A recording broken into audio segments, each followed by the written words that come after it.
Aujourd'hui, nous accueillons Pierre-Julien Coulot, qui est doctorant au CESTIM, et donc il va nous présenter le fruit de son travail de recherche, de sa thèse, qui va soutenir le mois prochain, et qui a été réalisée sous la direction de Bruno Spier. Voilà.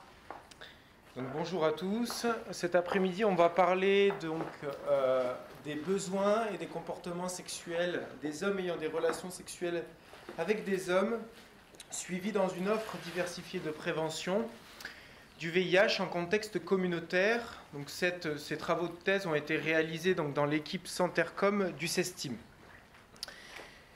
Pour commencer l'histoire, l'épidémie de VIH dans le monde, la première information qu'il faut savoir, c'est qu'elle est inégalement répartie globalement. On voit ici, sur les 37 millions de personnes infectées actuellement par le virus du VIH, il y en a à peu près 70% qui se situent et qui sont concentrés en Afrique subsaharienne. Donc répartis entre les deux grandes régions, Afrique de l'Ouest et du Centre et Afrique de l'Est et du Sud. Autre particularité de cette épidémie à VIH, maintenant qu'on la connaît mieux, c'est qu'on voit qu'elle cible des populations spécifiques, et notamment des populations dites vulnérables à l'infection par le VIH. Quand on regarde ici la distribution des nouvelles infections à VIH, on voit que sur cette infographie, toutes les couleurs sur votre droite sont des populations vulnérables et représentent 43% des nouvelles infections à VIH, donc soit la moitié. On retrouve dans ces populations les travailleuses du sexe et leurs clients, ainsi que les hommes ayant des relations sexuelles avec les hommes. Quand on regarde aussi de plus près au niveau de l'incidence, si on compare l'incidence, donc le nombre de nouveaux cas dans ces populations comparé aux populations générales, on observe qu'ils ont entre 13 jusqu'à 28 fois plus de chances de s'infecter par le VIH. On la connaît mieux cette épidémie, et quand on regarde exactement la courbe des nouvelles infections à VIH, on voit que le virus a été découvert au début des années 80, puis ça a augmenté jusque dans les années 96, et ensuite on a une diminution du nombre de nouveaux cas. Cette diminution, elle s'explique par différentes avancées, notamment par le fait qu'on a réussi de mieux en mieux à dépister les personnes qui étaient infectées par le virus du VIH. On a ici, dans les années 2007, on a compris également que une fois qu'on avait mis les traitements antirétroviraux, une fois qu'une personne est infectée et est sous traitement, et qu'elle a une charge virale indétectable, elle ne transmet plus le virus. Donc c'est ce qu'on appelle U est égal U en anglais, ou I est égal I. Une des dernières grandes avancées, c'est la pré-exposure prophylaxis. Donc c'est un médicament antirétroviral qui est à destination des personnes séronégatives pour se prémunir de l'infection et se protéger. On a également, et les dernières nouveautés qui sont arrivées aux alentours de 2015, c'est les autotests. Mais vous voyez qu'encore la courbe est loin d'arriver jusqu'au zéro, et à l'heure actuelle, en 2017, il y a encore 5000 nouvelles infections par jour dans le monde. Donc pour répondre à cet enjeu, il y a encore des nouvelles infections, donc on n'arrive pas à faire diminuer cette courbe, l'ONU-SIDA a mis en place une stratégie qui est connue sous la stratégie 90-90-90, et qui a pour but d'aider les programmes et les interventions sur le VIH à être plus efficaces. Notamment à dépister, à avoir un taux de dépistage plus important, c'est-à-dire que 90%, l'objectif c'est que 90% des personnes infectées par le VIH connaissent leur statut. Parmi ces 90%, 90 d'entre eux sont sous traitement antirétroviral, et parmi ces 90 ont une charge virale, donc suppression, c'est-à-dire sont indétectables et ne transmettent plus. Si on arrive à ça, donc l'objectif c'est en 2020, on en est encore loin comme je vais vous le montrer, et l'objectif c'est qu'en 2030 on mette fin à l'épidémie de VIH, c'est-à-dire qu'il n'y ait plus de nouveaux cas de VIH.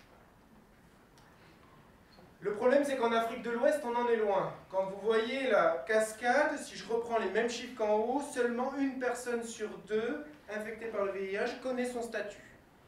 Si on regarde le nombre de personnes qui ont accès au traitement, seulement 40% des personnes infectées par le VIH ont accès au traitement antirétroviral. et seulement un tiers d'entre eux sont sous charge virale indétectable. Ça veut dire que 70% d'entre eux, la grande majorité, est à risque de transmettre. Également, en Afrique de l'Ouest, c'est une épidémie particulière parce qu'elle est concentrée sur les populations vulnérables. En population générale, on est aux alentours de 1 à 3% en termes de prévalence. Mais quand on regarde, par exemple, les hommes ayant des relations sexuelles avec les hommes, on voit que ces taux de prévalence sont bien supérieurs par rapport à la population générale. On retrouve aussi que cette épidémie, elle est dynamique, puisqu'on voit sur une étude de cohorte qui a été faite en Afrique de l'Ouest, au Mali, en Côte d'Ivoire et au Sénégal, qu'on a un taux d'incidence de 5% pour 100 personnes années. La situation des HSH en Afrique de l'Ouest, elle est aussi... Plusieurs facteurs psychosociaux rentrent en jeu. Et cette épidémie, donc, c'est une population hétérogène, notamment quand on parle d'hommes ayant des relations sexuelles avec les hommes, ça regroupe une grande variété d'identités. Entre quelqu'un qui se définit comme hétérosexuel et qui a quelques rapports de temps en temps avec des hommes, jusqu'à quelqu'un qui a une homosexualité plus affirmée, qui a que des partenaires hommes. On retrouve également des comportements et des pratiques sexuelles à risque, notamment le rapport anal, et engagés dans le travail du sexe, par exemple. À cela s'ajoute, donc cette vulnérabilité au VIH s'explique notamment parce que c'est une population marginalisée et stigmatisée. Comme vous voyez, donc, il y a eu des manifestations qui ont eu lieu face à l'homosexualité, et donc une stigmatisation et un contexte social défavorable. Il est tellement défavorable que dans certains pays, l'homosexualité est criminalisée. Comme vous le voyez sur cette carte, ici en bas à droite, les pays en rouge criminalisent l'homosexualité, donc ça va des peines de prison, donc en rouge clair, jusqu'à la peine de mort en rouge foncé. Et donc dans ce contexte particulier, il y a très peu de services VIH qui sont particulièrement dédiés au HSH. Mais quelle est la réponse ? Malgré ce contexte défavorable, il y a des associations, donc des structures de prise en charge VIH qui sont nées dans les années 80 et qui ont progressivement, au cours des années 2000, mis en place des services spécifiques pour les populations clés, dont les HSH. Ces services répondent à une démarche qu'on appelle communautaire, c'est-à-dire le but c'est de faire avec, agir pour faire ensemble, donc avec les acteurs engagés, avec les HSH, dans le but d'offrir des services de prévention et de soins basés sur leurs besoins. Autre chose, c'est que ces associations communautaires, à l'avenir, on recommande qu'elles mettent en place une offre plus diversifiée de prévention. Donc ça, c'est recommandé par les recommandations de l'OMS, et donc deux enjeux à cela. Le premier, c'est qu'il faut que ce soit une offre diversifiée, c'est-à-dire qu'on offre un package de prévention, c'est-à-dire que maintenant qu'on connaît différents outils pour se prémunir efficacement de l'épidémie, il faut que le proposer aux personnes qui sont les plus à risque. Notamment tout ce qui est les stratégies de réduction des risques, le dépistage, le préservatif ou encore la PrEP et le traitement pour ceux qui s'infectent. Mais également la prévention, c'est un cercle continu. Comme on le voit sur le graphe de droite, on voit qu'il faut à la fois identifier ces populations clés, donc dans un contexte défavorable, les atteindre et surtout faire le dépistage. Et ça, c'est continu et c'est un exercice qui demande à la fois des ressources financières et techniques importantes. Le problème, c'est que la question que je me suis posée, c'est qu'en fait, on recommande on fait des belles recommandations sur l'offre diversifiée, sauf que pour l'instant, on n'en a aucune idée de savoir quelles sont les motivations des gens par rapport à cette offre diversifiée et quels sont les comportements sexuels des gens par rapport à cette offre diversifiée. Donc c'est ce que j'ai voulu regarder donc chez des HSH séronégatifs en Afrique de l'Ouest. Pour cela, j'ai divisé mon travail en deux grandes parties. Premièrement, on s'est demandé qu'est-ce qu'ils ont pensé finalement de cette offre diversifiée. Et donc on a évalué les attentes et les besoins en santé VIH. Et on a regardé leur intérêt pour la PrEP, qui est le nouvel outil de prévention. Dans un deuxième temps, on a regardé leur comportement sexuel, donc pour faire le lien entre besoin et comportement, à la fois pour identifier ceux qui étaient le plus à risque de s'infecter, parmi ceux qu'on arrivait à toucher, et enfin de décrire l'évolution de leur comportement sexuel au cours du temps, et donc de savoir l'impact de l'offre diversifiée sur ces comportements. J'ai répondu à ces objectifs grâce à la mise en place d'un projet qui s'appelle COMSM, qui est une cohorte interventionnelle auprès des HSH séronégatifs en Afrique de l'Ouest. Elle a été mise en place en 2015 par un consortium de 3 organisations, notamment l'équipe de Christian Laurent, IRD à Montpellier, l'équipe du CESTIM qui avait en charge donc, tout le volet socio-comportemental, et enfin l'approche communautaire était gérée par une association internationale, la Coalition Plus. Cette cohorte, donc ce suivi de personnes, HSH séronégatif, a été implémenté dans 4 associations communautaires, au Mali, en Côte d'Ivoire, au Burkina Faso et au Togo. Ces participants ont été recrutés par les réseaux des associations communautaires, c'est-à-dire que les associations communautaires ont recruté des leaders HSH au sein de la communauté qui ont été sensibilisés à la question du VIH, à la thématique du VIH, et qui peuvent sensibiliser au sein de leur communauté. Les critères d'inclusion étaient le fait notamment d'être majeur et d'avoir au moins rapporté un rapport sexuel anal avec un homme au cours des 3 derniers mois. Donc ça, c'est identifié avec le père éducateur lors de la visite d'inclusion. Au total, cette cohorte, elle suit plus de 600 participants. Elle a commencé en juin 2015 et le recrutement s'est terminé fin 2016. Et au niveau des pourcentages, il y avait 200, à peu près un peu plus de 200 HSH séronégatifs recrutés au Mali et 100 dans les autres sites de prise en charge. Quelques caractéristiques sur les participants. Donc là, juste quelques données que j'ai récupérées à l'inclusion, pour vous dire que c'est une population jeune, un âge médian de 23 ans, que donc la majorité était résident au Mali, 40%. Au niveau du statut matrimonial, c'était plutôt célibataire. Il s'agissait également d'étudiants pour la plupart. On a retrouvé également en termes, cette variété d'identité dont je vous parlais tout à l'heure, on l'a retrouvée également dans nos questionnaires où on avait donc la majorité se considérer comme bisexuel ou comme homosexuel gay, mais on retrouvait également hétérosexuel ou encore transgenre. On a également regardé le risque d'infection où on voit que, en regardant le port non systématique du préservatif lors des rapports anaux au cours des 6 derniers mois, il y en avait quand même que près de la moitié d'entre eux avaient des comportements sexuels à risque. Cette offre de prévention diversifiée, donc au niveau de la visite de pré-inclusion, il y a 2 bras. On fait un test, les participants HSH séronégatifs sont accueillis dans la structure de prise en charge. Un test de dépistage est réalisé. Il y a 2 bras, un bras séronégatif et un bras séropositif. Ensuite, il y a une visite, donc il y a un suivi trimestriel préventif qui est, donc c'est l'offre de soins communes. Moi, je me suis intéressé particulièrement à la partie en rouge, c'est-à-dire les HSH séronégatifs et les HSH qui se sont séroconvertis au cours du suivi.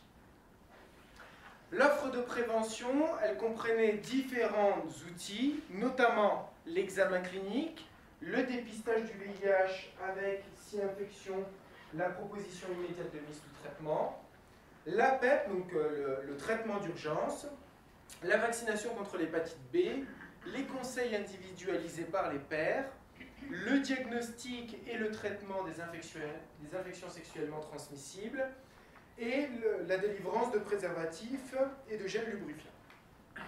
Tout cela, ça forme un package. Donc c'était ça l'offre diversifiée. La première question, c'était d'évaluer les attentes et les besoins en santé VIH. Pour cela, on a mené une étude qualitative, donc sur des HSH séronégatifs, 53 entretiens qui ont été administrés par des assistants de recherche qu'on a formés localement. Ils ont été menés à l'aide d'un guide d'entretien en face à face. Ces entretiens ont été analysés par 2 méthodes complémentaires. Premièrement, on s'est posé la question, on a fait une analyse de discours pour répondre à la question comment les besoins ont été abordés. Et la deuxième question, c'était plutôt de savoir quels sont les besoins exprimés en termes de contenu des entretiens. Ces entretiens ont été réalisés dans les 4 pays et à peu près une dizaine de participants ont été recrutés.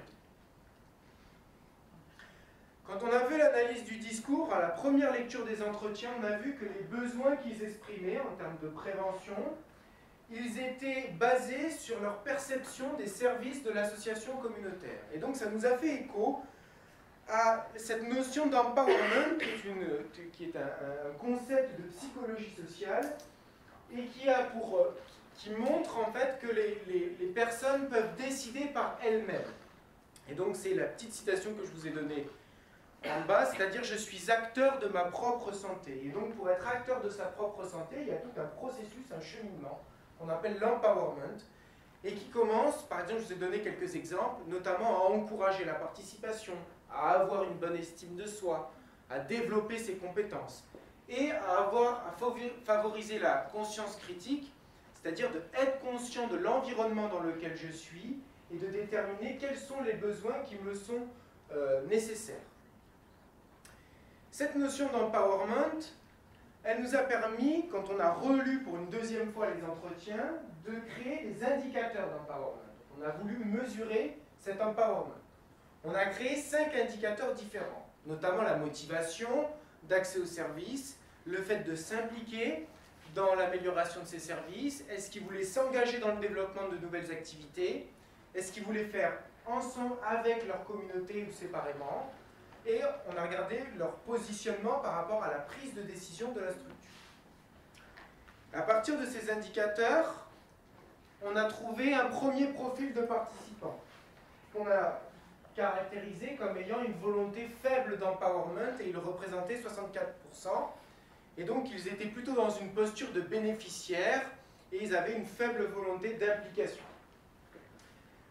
De l'autre côté, on a vu qu'il y avait un autre profil de participants représentant 36% de l'échantillon, et eux avaient une volonté élevée d'empowerment, parce qu'ils étaient plutôt dans une posture d'acteur, avec un engagement personnel, et ils voulaient vraiment impliquer et faire ça pour la communauté. À partir de ces profils, on a regardé donc quels étaient les besoins qu'ils exprimaient à l'intérieur de ces entretiens. Et on a vu, quand vous voyez les différentes bulles de couleurs, que ces besoins étaient orientés vers une offre de santé sexuelle globale. C'est-à-dire qu'on prenait à la fois, là, ici en orange, des besoins médicaux, ici en gris, des besoins de prévention, on avait également des besoins de soutien psychologique, la nécessité d'aborder les questions d'homosexualité et de stigma. Donc il ne s'agissait pas uniquement de faire de la prévention, mais vraiment une approche globale de la santé. Quand on a matché ce contenu des entretiens en fonction des profils qu'on avait trouvés, on a remarqué que selon les profils, les participants n'exprimaient pas tout à fait les mêmes besoins. En effet, ceux ayant une volonté faible d'empowerment étaient plutôt dans une approche individuelle, c'est-à-dire qu'ils ont principalement plus parlé des besoins de soins médicaux, c'est-à-dire à la fois spécifiques, universels, alors que ceux ayant une volonté élevée d'empowerment, ils étaient plutôt dans une approche collective. Donc eux, ils se sont plutôt demandé qu'est-ce que ça va apporter, par exemple, le suivi trimestriel, quels sont les avantages, les inconvénients, et est-ce que vous pouvez intégrer les questions d'homosexualité, d'identité sexuelle, de stigma à l'intérieur des activités de prévention. Enfin, on a remarqué que quand ils ont abordé les outils de prévention, il y en a quelques-uns d'entre eux qui ont abordé le nouvel outil, donc la PrEP. Et donc c'est pour ça qu'on s'est lancé sur la deuxième étude, qui était d'évaluer l'intérêt pour la PrEP. L'intérêt pour la PrEP, on l'a mesuré avec une étude quantitative. Donc là, on s'est basé sur des questionnaires qu'on a administrés donc, par des assistants de recherche à l'inclusion, donc au tout début de la cohorte. Et on les a analysés, et notamment on a fait un modèle de régression logistique pour déterminer, pour caractériser les gens qui étaient le plus intéressés par ce nouveau moyen de prévention. Au niveau de l'analyse descriptive, vous pouvez voir que seulement 15% des participants avaient déjà entendu parler de la PrEP. Une fois qu'on a mesuré la connaissance, on leur a donné la définition de ce que c'était que la PrEP, donc la prise d'un médicament avant un rapport sexuel pour limiter le risque d'infection par le VIH. Ensuite, on leur a posé une question, est-ce que vous êtes intéressé par la PrEP? 87% ont répondu oui, donc la majorité d'entre eux. Et les principales raisons évoquées du non-intérêt pour la PrEP, un tiers d'entre eux avaient parlé de doute de l'efficacité de la PrEP. Le troisième point qu'on a abordé dans le questionnaire était, est-ce que vous aviez déjà utilisé la PrEP, la stratégie de PrEP? Et donc seulement un participant a déclaré avoir utilisé un traitement antirétroviral avant un rapport sexuel pour réduire le risque d'infection par le VIH. Une fois qu'on avait fait cette analyse descriptive, on a voulu caractériser les gens qui étaient le plus intéressés.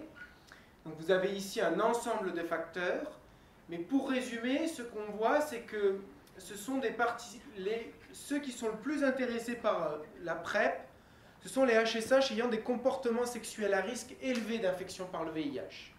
On voit que ce sont eux qui ont rapporté des rapports anaux sans l'utilisation du préservatif, qu'ils étaient engagés dans le sexe transactionnel, qui recherchaient aussi des partenaires sexuels sur Internet, ou encore qu'ils avaient eu un diagnostic d'infection sexuellement transmissible à l'infection.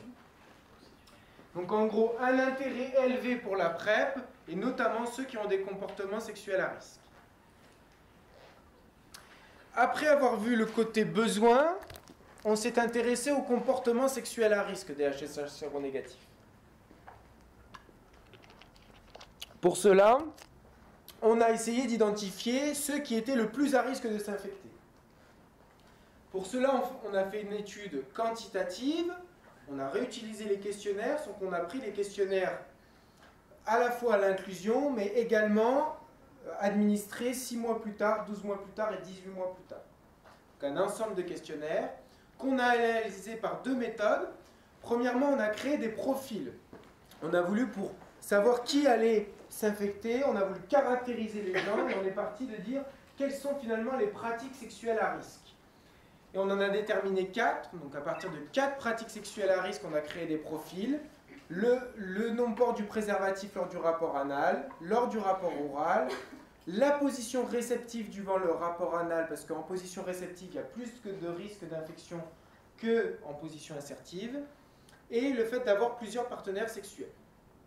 Ensuite, on a caractérisé ces profils à l'aide d'un modèle de régression logistique mixte. Les voici ces profils. On a deux profils, un en rouge, un en bleu.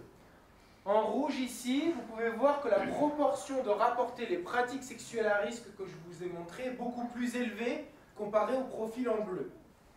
En rouge, on les a déterminés comme ayant profil d'exposition à haut risque. Pour savoir s'ils étaient bien à risque, donc là il s'agissait de pratiques sexuelles rapportées, on a voulu confirmer en regardant les séroconversions, c'est-à-dire les personnes qui allaient devenir positives au cours du suivi, et cela sur les 18 premiers mois. Et on a remarqué que ça confirmait notre profil, puisque 92% des séroconvertis présentaient ce profil à haut risque d'exposition pour le VIH. On a ensuite voulu caractériser, donc montrer les facteurs associés au profil à risque élevé d'exposition, et on a vu que c'était majoritairement les HSH qui étaient les plus jeunes, entre 18 et 21 ans, que c'était ceux qui avaient eu des expériences de stigma, et c'était également ceux qui n'avaient pas rapporté de rapport sexuel avec une femme et qui étaient attirés sexuellement uniquement par les hommes. Donc en conclusion, on a vu qu'il y avait 60% des HSH à risque élevé d'infection par le VIH dans cette cohorte et qu'il s'agissait principalement des jeunes, de ceux qui avaient subi des expériences de stigma et des homosexuels plutôt affirmés. Après avoir vu ces comportements donc, de manière groupée, déterminer un profil, on a voulu les regarder dans le temps et dans le suivi. Ceci pour regarder l'effet de l'offre diversifiée, est-ce qu'elle est préventive ou pas par rapport sur les comportements sexuels. On a réalisé donc une quatrième étude quantitative, à la fois en prenant les HSH séronégatifs et séroconvertis. On a repris les questionnaires, mais on a fait une approche longitudinale, grâce à des modèles de trajectoire par groupe. Dans cette étude, on n'a pas pris 4 variables, on en a pris une seule, qui était le risque d'exposition au VIH, et qui consistait au non-port systématique du préservatif lors du rapport anal réceptif avec un partenaire sexuel de statut VIH inconnu. Donc c'était vraiment ce qu'on voulait identifier, c'était le risque d'acquisition. Ces trajectoires, les voici. On retrouve deux profils. Un premier profil en rouge, où on voit qu'au début de la cohorte, la probabilité d'avoir donc ce risque d'exposition au VIH était plus élevé et qu'au fur et à mesure de la cohorte, il diminue. Donc un effet de réduction des comportements sexuels à risque sur ce premier profil ici, qu'on a caractérisé comme groupe à haut risque d'exposition. Puis on a trouvé un deuxième profil ici, qui eux avaient, que ce soit au début ou tout au long, ils n'ont pas changé de comportement sexuel, mais la probabilité de rapporter des comportements sexuels à risque était beaucoup plus faible. Là aussi, dans cette étude, on a regardé le nombre de séroconversions sur les 18 premiers mois, et on voyait une différence significative, c'est-à-dire que ceux qui étaient plus à risque, effectivement, ils avaient plus de chances de s'infecter au cours du suivi, et on remarque également qu'il y a une petite diminution au cours du temps pour montrer l'effet préventif sur les comportements sexuels de l'offre diversifiée de prévention offerte dans COMSM. Donc cet effet, il est notamment, et on le retrouve sur les HSH les plus à risque. En caractérisant, on a voulu ensuite, donc, comme dans l'étude précédente, les caractériser pour savoir qui étaient finalement ceux qui étaient plus réceptifs au message de prévention ou au suivi ou à l'offre qui était dispensée. On a retrouvé que c'était des jeunes, et on a aussi retrouvé, donc on a rajouté, en termes d'identité de genre, on a retrouvé un profil similaire avec ceux qui se considéraient plutôt comme un homme et comme une femme, par rapport à ceux qui se considéraient uniquement comme un homme. Et après, on a vu la notion de dépression, donc ceux qui avaient rapporté des symptômes dépressifs étaient plus à risque de se retrouver dans ce profil-là. Plus à risque. Ensuite, on a voulu aller un tout petit peu plus loin et comprendre en fait quels étaient les facteurs qui jouaient dans le suivi, les facteurs expliquaient le changement du risque d'exposition à VIH au cours du suivi. Et donc, on a remarqué que dans le groupe le plus à risque, le fait de rapporter, d'être engagé dans du sexe transactionnel, le fait d'avoir subi des menaces, des violences psychologiques et d'avoir participé à du sexe en groupe, ça augmentait la probabilité de rapporter des comportements sexuels à risque au cours du suivi. A l'inverse, les participants qui ont déclaré avoir au moins une partenaire féminine, au cours du suivi, ça diminuait la probabilité de rapporter ces comportements sexuels à risque. Donc en finalité, ces 4 études ont permis de montrer que les besoins des HSH séronégatifs dans COMSM étaient orientés vers une offre de santé sexuelle globale et qui variait selon leur volonté d'empowerment, qui avait un intérêt élevé pour la PrEP, et notamment chez les HSH ayant des pratiques sexuelles à risque, que 60% des HSH recrutés dans cette cohorte étaient à risque élevé d'infection par le VIH, notamment les jeunes, ceux qui étaient stigmatisés et ceux qui avaient une homosexualité affirmée. Et enfin, on a observé, en résultat préliminaire, un effet préventif de l'offre diversifiée de COMSM sur les HSH ayant un risque élevé d'exposition au VIH. En termes d'implication en santé publique, ces travaux ont permis d'éclairer 2 choses. Premièrement, que pour mieux prévenir les HSH, il fallait mieux cibler, et mieux cibler particulièrement des sous-populations encore plus à risque. Parmi ces sous-populations, il y a 3 groupes clairement qui se distinguent dans nos analyses. Premièrement, les HSH ayant une meilleure acceptation de leur homosexualité, et donc dans ce cas-là, il est nécessaire d'intégrer dans les activités de prévention et au sein des services des associations communautaires le vécu de l'homosexualité, ceci pour améliorer les informations liées à la sexualité, donc mieux comprendre les participants et mieux comprendre surtout leur prise de risque pour pouvoir adapter les stratégies de réduction des risques. Un deuxième groupe, ceux ayant vécu des expériences de stigmatisation, donc là aussi l'intérêt, la nécessité de s'intéresser au vécu de la stigmatisation dans les services, notamment par exemple sous la forme de soutien psychologique centré sur la confiance et l'estime de soi. Ça pourrait aider notamment à mieux se prémunir des effets du stigma, notamment au niveau du cercle familial et de l'entourage. Et enfin une troisième sous-population, les jeunes, HSH, et donc on n'en connaît pas assez sur ce type de population, sur ce sous-groupe, et notamment de développer des interventions préventives spécifiques, parce que certainement qu'il y a des besoins spécifiques qui sont liés à leur jeunesse, à leur jeune âge, et donc que le recours, une des possibilités, ce serait de faire des recours à des stratégies de prévention, mais en utilisant des plateformes connectées telles que des messages de prévention via les réseaux sociaux ou la création de groupes via des applications mobiles.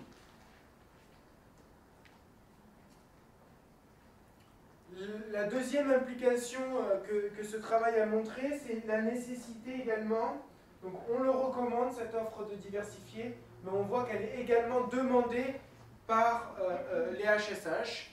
Donc une offre diversifiée, mais elle doit être également continue, c'est ça qu'on rajoute. Besoin orienté vers une offre de santé sexuelle globale, on voit qu'il y a un volet à la fois préventif et de prise en charge à la fois médicale et psychosociale, en intégrant également les nouveaux outils comme la PrEP, et le besoin de continuité, favorable notamment à un suivi régulier et adapté, et le fait que ce soit des services durables, qu'on puisse être disponibles de manière durable. Et du coup, cette nécessité, elle montre qu'il est nécessaire non seulement de s'intéresser aux besoins, mais d'établir une démarche centrée sur ces besoins, comme on l'a vu avec le lien entre besoins et risque d'infection, par exemple sur l'étude sur la PrEP, on a vu que ceux qui avaient des comportements sexuels à risque, ils étaient plus intéressés par les nouveaux moyens de prévention.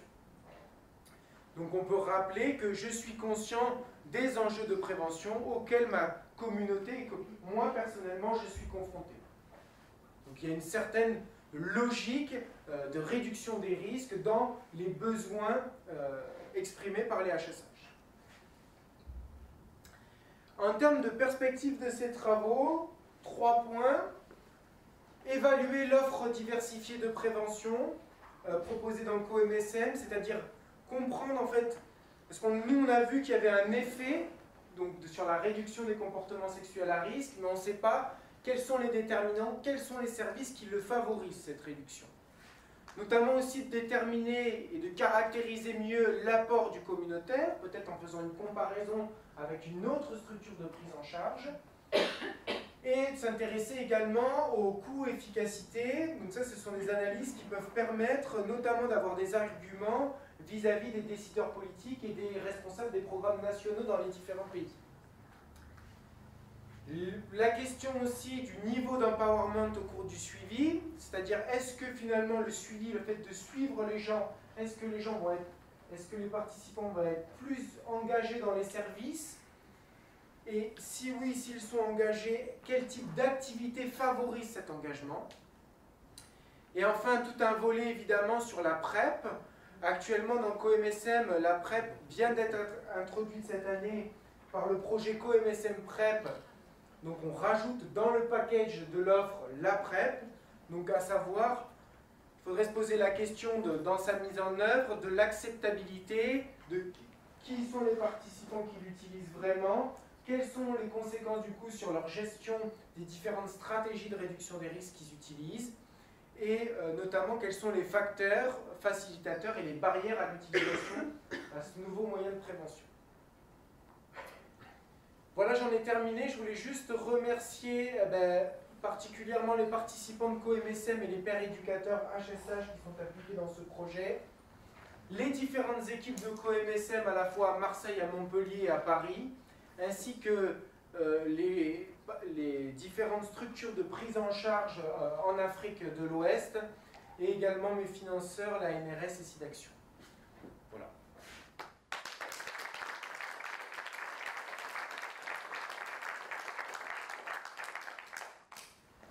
Merci beaucoup Pierre-Julien pour cette présentation très riche et très intéressante sur un sujet qui est peu étudié encore, donc qui apporte des données, des nouvelles données dans ce domaine. Et une présentation très didactique aussi, que nous avons tous fort bien apprécié, je pense. Donc on va ouvrir, continuer la session avec les questions.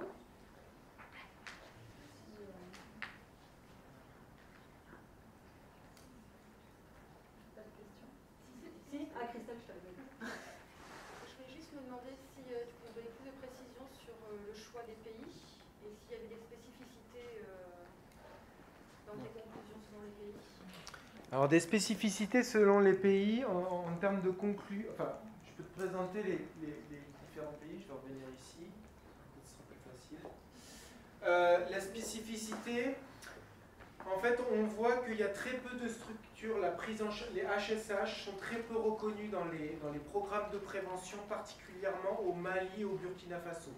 Donc ça veut dire très peu de programmes spécifiques, très peu de structures de prise en charge. C'est-à-dire que les associations communautaires ici dans COMSM sont vraiment les principales, ils n'ont pas d'autre option que d'aller dans ces associations s'ils veulent avoir accès à des soins. En Côte d'Ivoire, on est dans une situation un peu plus ouverte, où il y a à la fois des structures identitaires, plusieurs structures de prise en charge VIH généralistes et spécialisées qui travaillent auprès des HSH. Et en Côte d'Ivoire, il y a un programme spécifique sur ce type de population, qu'il n'y a pas dans les autres pays. Au Togo, c'est le seul pays dans COMSM où l'homosexualité est criminalisée, mais peu appliquée en réalité, et on retrouve un peu le même profil qu'en Côte d'Ivoire, avec une mobilisation importante de la communauté, plusieurs associations identitaires qui sont également présentes. Après, au niveau de nos résultats, tous nos résultats ont été ajustés par les pays, et on n'a pas vu de différence significative entre les différents pays. Et y compris, alors dans le Cali, ce qu'on a remarqué, c'était plutôt des différences d'ordre, financières ou sociaux, enfin environnementales. C'est-à-dire qu'au Mali et au Burkina, et au Togo, enfin ces trois pays, enfin, on avait vraiment un clivage entre la Côte d'Ivoire, qui est Abidjan, port industriel important, où l'accès au travail et à l'emploi est plus facile qu'au Mali, à Bamako, à Ouagadougou ou à Lomé. Et juste du coup, parce que quand tu montrais les diapos de prévalence, ça n'a pas été une réelle sélection des pays. Alors les pays... J'ai pris en tête, il y en a un qui était une prévalence... Ouais, en Côte d'Ivoire, on a une... Nigeria, voilà, Côte d'Ivoire, mais enfin, les prévalences, elles sont proches. Parce que, enfin, entre 18, 19, 6 pour Côte d'Ivoire, Togo, Mali, 13, 7, Burkina Faso, après, ça dépend aussi du nombre d'études. En fait, au Burkina, il n'y a qu'une seule étude qui a montré 9%. Alors qu'en Côte d'Ivoire et au Togo, il y a eu plus d'études qui se sont intéressées au HSH, et du coup, on a une meilleure estimation. Par exemple, au Nigeria, comment ça se fait qu'on a 34,9 ? oui, pourquoi il n'est pas dans COMSM ? Pourquoi il n'est pas dans COMSM ? Parce qu'ils sont anglais et que la cohabitation anglophone et francophone reste quand même délicate en Afrique. Et que non, les pays de COMSM ont été choisis parce qu'ils avaient une réelle expérience vis-à-vis des HSH et qu'on voulait, en termes de sécurité à la fois des données et des participants, ne pas prendre de risques. Également, c'était des pays où la Coalition Plus, on a vu que c'était un partenaire sur le communautaire, avait déjà créé des liens avec ces associations-là et faisait partie de leur réseau. Donc c'était beaucoup plus facile de mettre en œuvre. On savait qu'ils avaient déjà participé à des études de recherche et d'implémentation de ce type d'intervention. Sur les populations là, que tu dis après, qu'il faudrait cibler, en fait, il y a juste ce c'est pas des questions. Mm. Tu dis, alors les 18-20, moi je me dis c'est super ciblé en fait. 18-20, enfin tu vois, comme tranche d'âge. Parce que c'est quoi l'âge médian au diagnostic, tu vois? L'âge médian au diagnostic, c'est ça la question? Ouais, c'était 23 ans. Ah, c'est 23 à peu près. Donc 23 ans, et les interfertiles, c'est à peu près 21-27. C'est-à-dire qu'on a beaucoup de gens, qui sont hauts, mais après on a très peu de gens au-dessus de 30 ans, par exemple. Et donc là, je cible vraiment 18-20 ans, parce que en fait, ça, je l'ai remarqué, je ne l'ai pas précisé sur les diapositives, mais à la fois dans les entretiens qualitatifs, on a remarqué que les participants avaient dit que les jeunes particulièrement étaient éloignés des messages de prévention, avaient des pratiques sexuelles dans tous les sens, ne contrôlaient pas, ne savaient pas non plus ce que c'était l'orientation sexuelle, avaient des difficultés à se positionner par rapport à ça. Et c'est tout. Et quand on leur a posé la question, mais c'était vers quelle tranche d'âge? Eh ben c'était fin d'adolescence, on va dire. On va cibler fin d'adolescence, entre 18 et 21 ans, voilà, à peu près là-dessus. Donc c'est vraiment au début. En fait, c'est les questions liées à l'adolescence qui se posent également dans ce contexte-là, à la sexualité.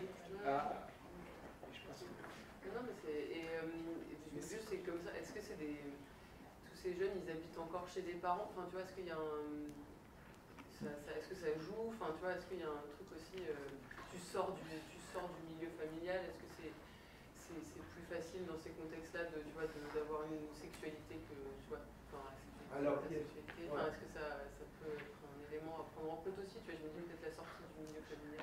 Ouais, tout à fait. Mais en fait, dans CoMSM, il y a très peu de participants qui ont leur logement à eux. La plupart vivent, c'est soit leurs parents, soit un membre de la famille ou quelqu'un proche de l'entourage. Après, en termes de... par exemple, tu vois, il y a que je crois que c'est 35 à 40% qui ont déclaré avoir partagé leur statut HSH. Donc c'est encore la majorité d'entre eux restent quand même cachés, malgré qu'ils vivent dans leur environnement. Et que peut-être qu'après la sortie, je dirais que ceux qui vivent en dehors de la famille, souvent c'est parce qu'ils ont une situation sociale importante, ils sont un peu plus âgés, ils ont un salaire, ils sont employés, enfin ils ont une situation sociale plus stable.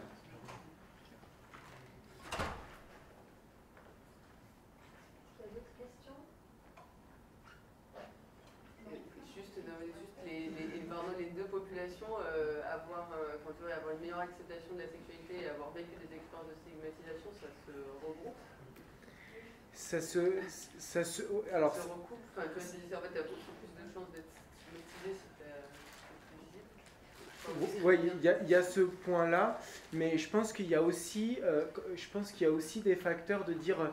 Donc il y a tous des écrits sur l'auto-stigmatisation, c'est-à-dire c'est pas forcément moi qui subis des violences, mais le fait que je sois dans une communauté où c'est difficile, où je suis mal vu, la violence elle a différents degrés, et ça j'en parle sous contrôle, mais je pense qu'il y a à la fois des violences, je veux dire c'est pas forcément, on n'est pas obligé de se faire violer pour dire que c'est une violence, il y a aussi également les injures, le fait qu'on soit maltraité, le fait que... Et donc ce degré de violence-là, je pense que il ne s'exprime pas forcément, enfin, c'est lié à l'identité sexuelle, mais pas forcément. Enfin, il y a d'autres critères que ça prend en jeu, et c'est surtout qu'on peut travailler sur, à mon avis, tout le contexte de santé mentale à ce niveau-là. Ici, il faut vraiment se focaliser sur qu'est-ce que c'est qu'être un HSH, comment je vis, comment je peux me protéger, comment je me définis, comment je me positionne avec la communauté, comment je rencontre mes partenaires. Voilà, quel type de... Voilà. C'est pour ça que j'ai séparé en deux, même si effectivement ceux qui sont plus visibles, qui s'affirment plus, ont par définition dans le contexte défavorable soumis au... Des questions? Moi j'avais une petite question sur la méthode. Quand tu définis les profils en fait des besoins à partir des données qualitatives, si j'ai bien compris, dans la première analyse que tu as montrée, définis voilà, des indicateurs Mhm. et à partir de là des profils.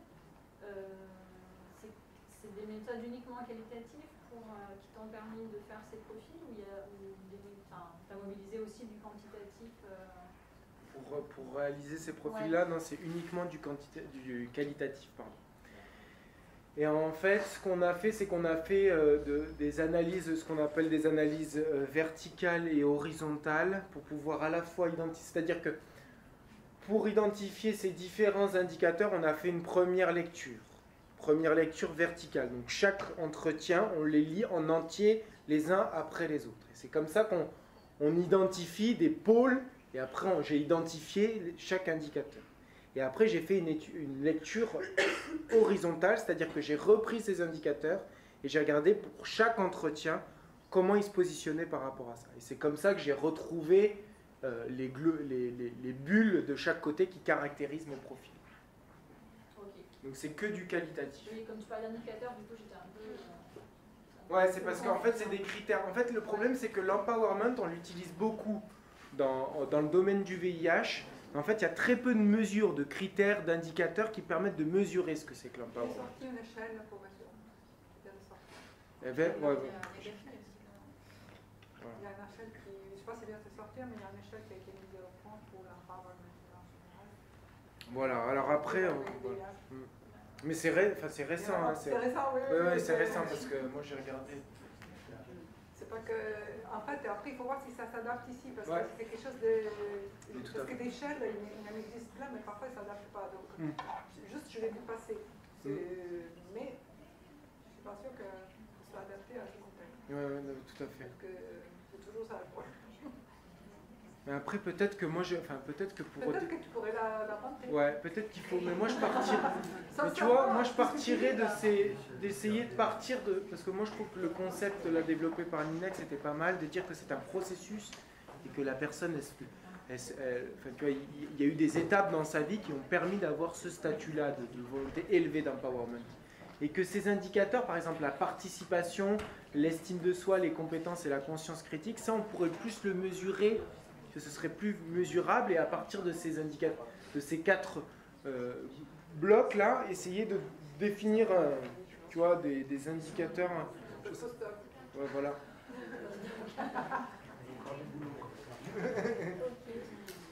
S'il n'y a pas d'autres